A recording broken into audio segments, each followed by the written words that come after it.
अपने जो मनोविज्ञान है, वैसे तो मनोविज्ञान एक विस्तृत सब्जेक्ट है। फर्स्ट ग्रेड सेकंड ग्रेड में इसमें ज़्यादा प्रश्न आते हैं या फिर थोड़े डेप्थ में भी आते हैं, लेकिन जो रीट जो अपने एग्ज़ाम है उसमें मनोविज्ञान के जो टॉपिक है तो वो थोड़े अलग हैं। और आज हम रीट के जो सिलेबस है अकॉर्डिंग मनोविज्ञान की शुरुआत करते हैं। मनोविज्ञान किसी भी सब्जेक्ट को पढ़ने के लिए सबसे पहले उसका बेसिक कंसेप्ट हमको क्लियर होना चाहिए। तो मनोविज्ञान में हम बेसिक से शुरुआत करते हैं। मनोविज्ञान, देखो मनोविज्ञान, ये जो मनोविज्ञान है ना दोस्तों, इस मनोविज्ञान का शुरुआत में जो नाम था वो नाम था अंतःकरण का विज्ञान। अंतःकरण का विज्ञान, अंतःकरण का विज्ञान। इसके जो मनोविज्ञान विषय की उत्पत्ति है वो एक विषय से हुई है जिसका नाम क्या है? दर्शन शास्त्र। क्या नाम है? दर्शन शास्त्र। और इस दर्शन शास्त्र का जो जनक है ना दोस्तों, वो जनक है अरस्तु। इस दर्शन शास्त्र का जो जनक है वो कौन है? अरस्तु है। तो एक वैज्ञानिक है जिसका नाम क्या है?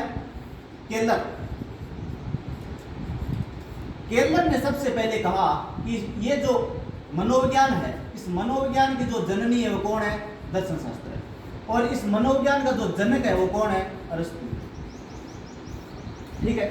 इसके बाद में ये जो केलर है, इस केलर की बात को तीन लोगों ने और मान लिया। वो तीन लोग कौन कौन से? एक का नाम था प्लेटो, और ये प्लेटो कौन है? ये प्लेटो है अरस्तु का गुरु। एक इसके साथ नाम आता है Rudolf Goeckel. Rudolf Goeckel, Rudolf Goeckel. एक नाम आता है डेकार्टे। डेकार्टे। इन तीन लोगों ने केलर की इस बात को मान लिया। ठीक है। अब देखो, ये जो रुडोल्फ गोइकिल है ना मित्रों, इस रुडोल्फ गोइकिल ने एक पुस्तक लिखी है जिसका नाम है साइकोलॉजिया। साइकोलॉजिया। 1590 में ये पुस्तक लिखी गई थी और इस पुस्तक का नाम है साइकोलॉजिया। और ये पुस्तक प्रथम मनोवैज्ञानिक पुस्तक थी दोस्तों। प्रथम है मनोवैज्ञानिक पुस्तक।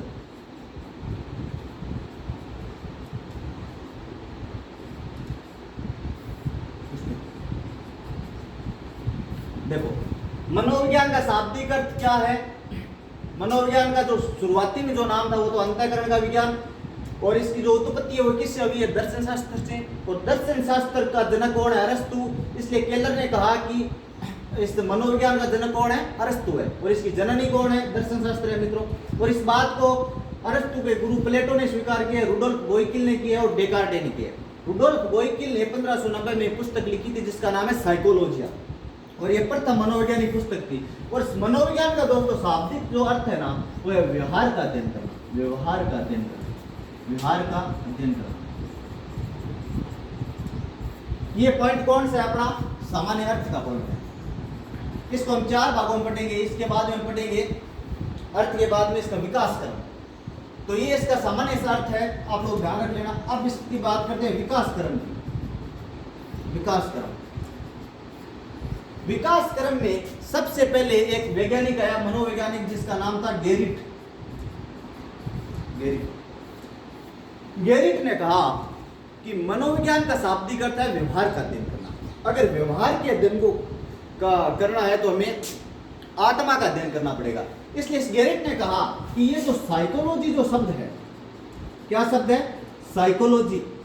ये साइकोलॉजी शब्द 2 भागों में, 2 शब्दों से बना हुआ है। एक का नाम तो है साइकी, साइकी, और दूसरे का नाम है लोग्स, लोग्स। और ये जो साइकी है, इस साइकी का अर्थ क्या है मित्रों? इस साइकी का अर्थ है आत्मा, और इस लोग्स का अर्थ क्या है? अध्ययन करने वाला विज्ञान। अध्ययन करने वाला विज्ञान।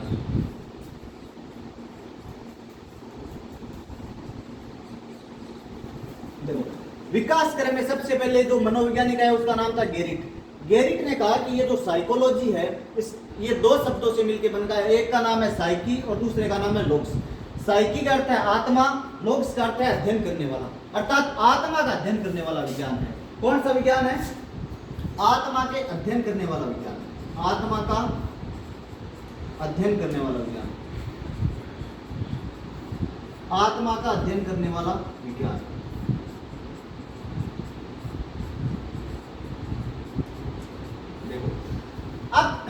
बात को कुछ मनोवैज्ञानिकों ने समर्थन कर दिया। देखो, एक का नाम तो है जिसमें प्लेटो, यही लोग, एक का नाम है रुडोल्फ गोइकिन, एक का नाम है डेकार्त। विकास क्रम में सबसे पहले गेरिट आया। गेरिट ने इसको कहा आत्मा का विज्ञान। इसमें 3 वैज्ञानिकों ने समर्थन दे दिया, लेकिन ये जो काम है ये ज्यादा दिन तक, ये बात ज्यादा दिन तक नहीं चल पाई। आगे मुझे प्लस। अब देखो, इसके बाद में एक मनोवैज्ञानिक आया जिसका नाम था रोस। रोस ने इसकी आलोचना की है भाई। रोस ने कहा कि ये जो आत्मा है, ये आत्मा अमूर्त चीज है और विज्ञान कभी भी अमूर्त चीजों पे प्रयोग नहीं करता, इसलिए ये बात क्या है, सही नहीं है, लागू नहीं की जा सकती। रोस ने इसकी क्या किया भाई, आलोचना की है, आलोचना की। और इसने कहा कि विज्ञान क्या करता है, मूर्त चीजों में प्रयोग करता है, विज्ञान अमूर्त में प्रयोग नहीं कर सकता, प्रयोग नहीं कर सकता। और आत्मा क्या है, आत्मा अमूर्त है। तो ये बात विखंडन कर दी। इसके बाद में देखो, इसके बाद में दूसरा जो मनोवैज्ञानिक है जिसका नाम है पोम्पोलोजी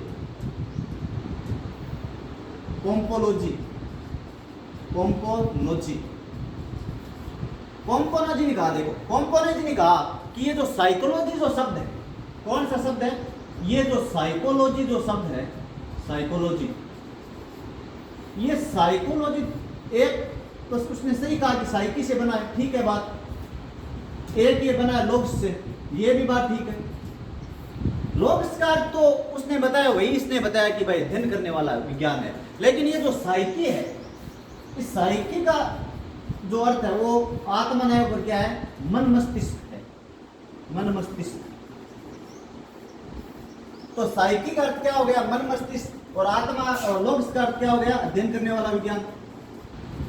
अर्थात ये क्या है, मन और मस्तिष्क के अध्ययन करने वाला विज्ञान है। कौन सा विज्ञान है, मन और मस्तिष्क के अध्ययन करने वाला विज्ञान।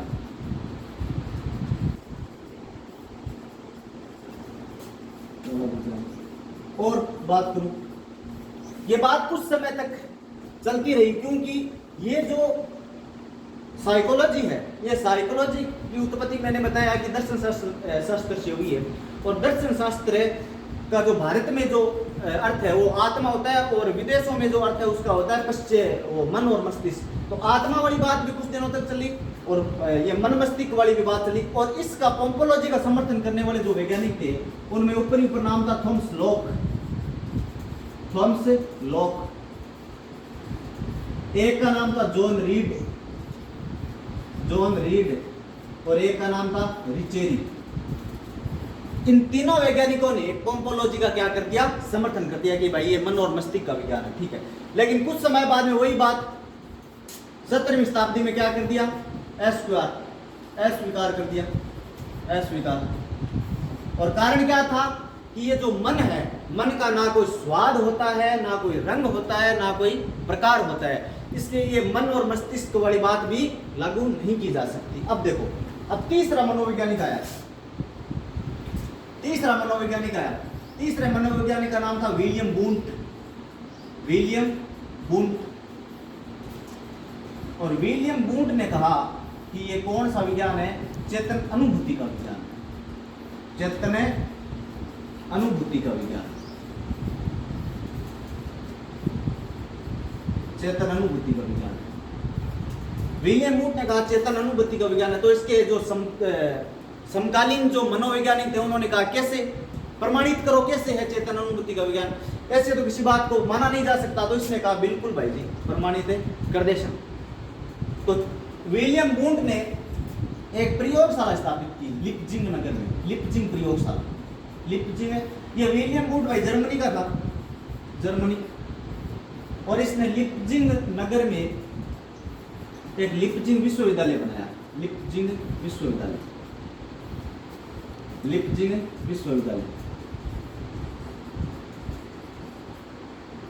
और ये कहां पर है, जर्मनी में। कहाँ पर है? जर्मनी में। और आपने कई बार सुना होगा एग्जाम में प्रश्न आते हैं कि कार्ल मार्क्स विश्वविद्यालय, और वर्तमान में यही वो लिपजिग विश्वविद्यालय है जिसका नाम क्या है? कार्ल मार्क्स विश्वविद्यालय। कार्ल मार्क्स विश्वविद्यालय, इसका नाम वर्तमान में है कार्ल मार्क्स। अब इसने प्रयोगशाला तो स्थापित कर दी, लेकिन इस चेतना पे प्रयोग कैसे किया जाए? तो इसने इस चेतना पे प्रयोग करने के लिए एक विधि अपनाई जिसका नाम क्या है? अंतर्दृष्टि की विधि। अंतर्दृष्टि की विधि। अंतर्दृष्टि की विधि। तो प्रश्न अगर पूछा जाए कि अंतर्दृष्टि विधि के प्रेरणता कौन थे, जन्मदाता थे कौन थे, तो कौन था? William Wundt. अब इसने इस अंतर्दृष्टि की विधि से मन को जानने की कोशिश की, चेतना को जानने की कोशिश की, इसलिए यह बात कुछ दिनों तक मान्य हो गई। इसलिए विलियम वुंट को क्या कहते हैं? आधुनिक मनोविज्ञान का जनक। आधुनिक मनोविज्ञान का जनक। आधुनिक मनोविज्ञान का जनक किसको कहते हैं? विलियम वुंट को। ठीक है। और इसका जो समर्थन करने वाले जो वैज्ञानिक थे, वो जिसमें एक का नाम था James William. James William. James William. एक का नाम था जेम्स सलीक। जेम्स सलीक। एक का नाम था वाइस। इन लोगों ने इस बात को स्वीकार कर लिया कि भाई चेतन अनुभूति से अंतर्दृष्टि विधि के माध्यम से मन को या मस्तिष्क को जाना जा सकता है। ये बात कुछ दिनों तक चली, और इसलिए आधुनिक मनोविज्ञान का जनक किसको कहा जाता है?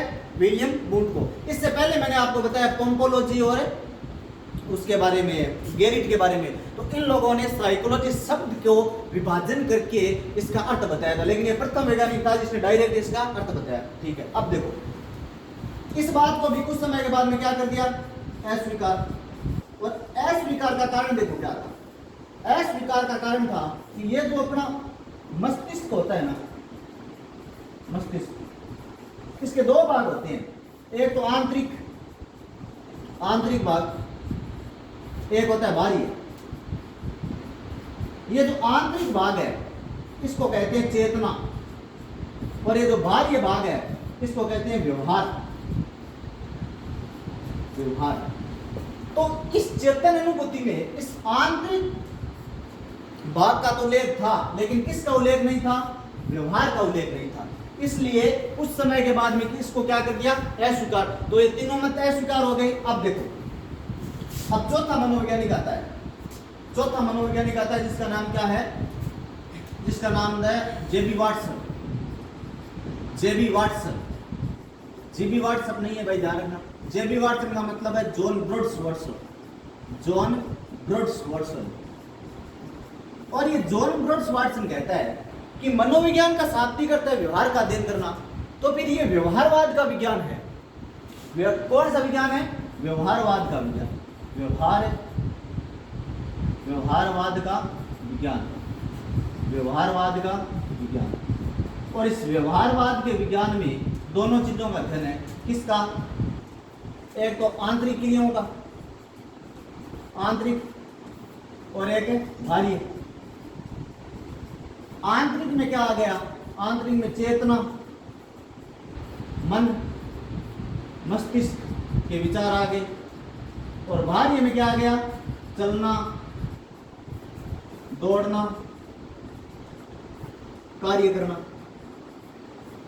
तो इसने कहा कि व्यवहारवाद में दोनों चीजें शामिल है, आंतरिक और बाह्य। आंतरिक में क्या है? चेतना, मन, मस्तिष्क। और बाह्य में क्या है? चलना, दौड़ना, कार्य। अर्थात आपके मन में जब विचार आएगा किसी भी चीज का, तभी आप किसी भी प्रकार की क्रियाएं करोगे। अगर आपके मन में विचार ही नहीं आएगा तो आप ये क्रियाएं नहीं करोगे। तो ये बात सबसे ज्यादा मान्य है। तो प्रश्न अगर पूछा जाए कि व्यवहारवाद का विज्ञान कौन लेके आया था, तो कौन लेके आया था? जेबी वाटसन। लेकिन अगर आपको प्रश्न पूछा जाए कि व्यवहार शब्द को कौन लेके आया था, व्यवहार शब्द को, तो व्यवहार शब्द का प्रयोग सबसे पहले किसने किया था?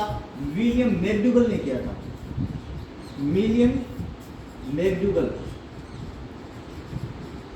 तो ये दोनों अलग अलग बातें हैं भाई, ध्यान रखना। अब इस व्यवहारवाद का जो समर्थन करने वाले दो वैज्ञानिक थे वो कौन था? एक का नाम था बीएस स्टीफन, एक का नाम है एक तो ये मैकडूगल हो गया, एक वुडवर्थ हो गया। एक पावलान हो गया, अरस्तु हो गया, अरस्तु समझ। इस व्यवहारवाद के विज्ञान को सभी ने मान लिया। तो यहाँ पे हमने विकास क्रम में 4 वैज्ञानिक देखे। सबसे पहले गेरिट देखा, गेरिट ने आत्मा का विज्ञान कहा, उसका कुछ लोगों ने समर्थन किया, रुडोल्फ, प्लेटो और डेकार्टे ने। उसके बाद में हमने देखा पोम्पोलॉजी देखा, पोम्पोलॉजी ने इसको मन मस्तिष्क का विज्ञान कहा, उसका भी कुछ लोगों ने समर्थन किया, जैसे रिचेरी है, जॉन लॉक है, रीड है, फिर उसको अस्वीकार कर दिया गया। फिर कुछ समय के बाद में मनोविज्ञान का आया विलियम बूंट, उसने चेतन अनुभूति का विज्ञान कहा, वह भी कुछ दिन तक चला, फिर उसको भी अस्वीकार कर दिया गया। फिर व्यवहारवाद का जो जेबी वॉटसन का विज्ञान है वह आया था, जो सबसे ज्यादा चला था। तो हमने अर्थ पढ़ लिया और विकास क्रम पढ़ लिया। अब देखो, अब हम इसकी थोड़ी सी परिभाषाएं पढ़ लेते हैं, मनोविज्ञान की परिभाषाएं। परिभाषाओं से भी प्रश्न पूछा जा सकता है, विकास क्रम से भी प्रश्न पूछा जा सकता है और इसके सामान्य अर्थ से भी प्रश्न पूछा जा सकता है। परिभाषा में सबसे पहले आप, एक मनोवैज्ञानिक है जिसका नाम है वुडवर्थ। वुडवर्थ का एक कथन ध्यान रखें। वुडवर्थ ने कहा कि सबसे पहला मनोविज्ञान ने किसको छोड़ा? आत्मा को छोड़ा। आत्मा को छोड़ा। आप पहले मनोविज्ञान ने आत्मा को छोड़ा, फिर मन को त्यागा, मन को त्यागा, फिर चेतना खोई, चेतना खोई, फिर चेतना खोई, और फिर अब व्यवहारवाद को अपनाया। व्यवहारवाद को अपनाया, व्यवहारवाद को अपनाया। तो ये कथन किसका है? वुडवर्थ का। और किस क्रम में है? विकास क्रम में। अगर प्रश्न पूछा जाए कि विकास क्रम में किस मनोवैज्ञानिक ने कथन दिया था, तो किसने दिया था? वुडवर्थ ने। और अगर ये कथन पूछा जाए तो ये कथन किसका है? वुडवर्थ का। अब देखो, अब दूसरा मनोवैज्ञानिक आया जिसका नाम क्या था? मैकडूगल। मैकडूगल ने कहा कि मनोविज्ञान है वो आचरण और यथार्थ का विज्ञान है। और यथार्थ का विज्ञान है। किसका विज्ञान है? आचरण और यथार्थ का विज्ञान है। ये अगर परिभाषाएं देने वाला जो मनोवैज्ञानिक था, कौन था? मैकडूगल। फिर आया, देखो, वुडवर्थ का हो गया, मैकडूगल। फिर आया मॉर्गन। मॉर्गन ने कहा कि मनोविज्ञान मानव एवं पशुओं के अध्ययन का विज्ञान है। मानव एवं पशुओं के अध्ययन का विज्ञान है। पशुओं के अध्ययन का विज्ञान है। अध्ययन का विज्ञान है।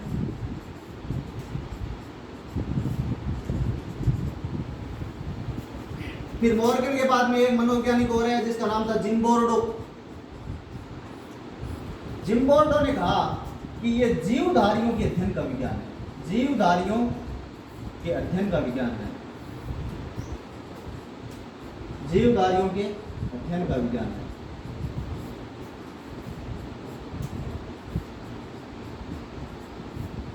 फिर एक मनोवैज्ञानिक हो रहा है जिसका नाम था B.F. स्टीफन। और इसने कहा कि मनोविज्ञान है वो मानव के व्यवहार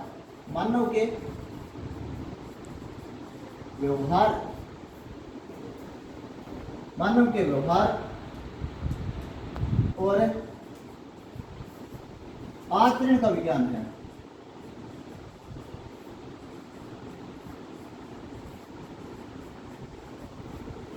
तो वुडवर्थ, मैकडूगल, मॉर्गन, जिम्बर्ड और B.F. स्टीफन। इसके अलावा 3-4 मनोवैज्ञानिक और है जिन्होंने दिया था।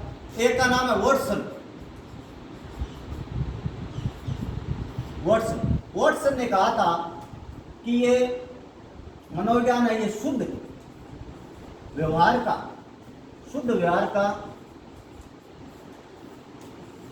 धनात्मक विज्ञान है। शुद्ध व्यवहार का धनात्मक विज्ञान है। फिर अरस्तु ने कहा, अरस्तु की एक बहुत ही महत्वपूर्ण पुस्तक है भाई जिसका नाम है डी एनिमा। और अरस्तु ने कहा कि जो ज्ञान का जो स्थल है, ज्ञान का स्थल वो क्या है? हृदय। अरस्तु ने कहा कि ज्ञान का